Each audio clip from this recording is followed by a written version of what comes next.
نبی پاک صلی اللہ علیہ وآلہ وسلم کی حدیث مبارکہ ہے، اور حضرت عائشہ صدیقہ رضی اللہ تعالی عنہ سے روایت ہے کہ رسول اکرم صلی اللہ علیہ وسلم نے حکم فرمایا، یعنی عید کے دن فرمایا سینگ والا مینڈھا لایا جائے، سینگ والا مینڈھا لایا جائے عید کے دن۔ نبی پاک صلی اللہ علیہ وسلم نے فرمایا عید الاضحیٰ کے دن،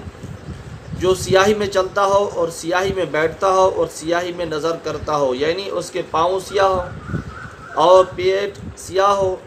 اور آنکھیں سیاہ ہوں اور وہ قربانی کے لیے حاضر کیا گیا،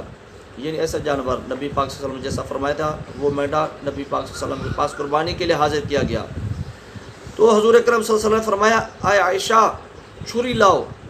پھر فرمایا اسے پتھر پر تیز کر لو، پھر حضور اکرم صلی اللہ علیہ وسلم نے چھری لی اور مینڈھے کو لٹایا اور اسے ذبح کیا، پھر فرمایا بسم اللہ اللہم تقبل من محمد و آل محمد و من امت محمد۔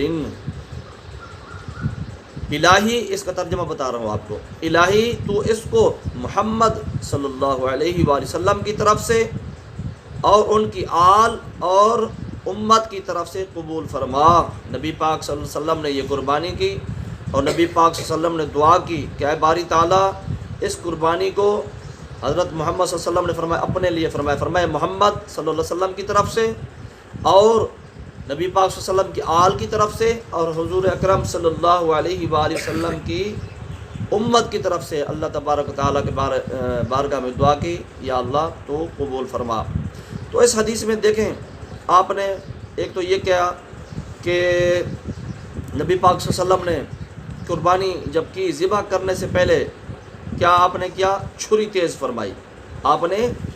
چھری تیز فرمائی۔ تو اس سے پتہ چلتا ہے کہ جانور جب ذبح کریں ہم قربانی کے لیے یا کسی اور وقت تو چھری ہمیں تیز کر لینی چاہیے۔ تیز کرنے سے یہ فائدہ ہوگا کہ جانور کو تکلیف نہیں ہوگی۔ اگر چھری تیز نہیں ہوگی نا، بار بار ہم اس کے گلے پر پھیرتے رہیں گے اور اس کا گلا کچھ کٹ جائے گا اور کچھ بچا ہوا ہوگا تو جانور کیا کرے گا، تڑپے گا، ایسا ہوگا نا۔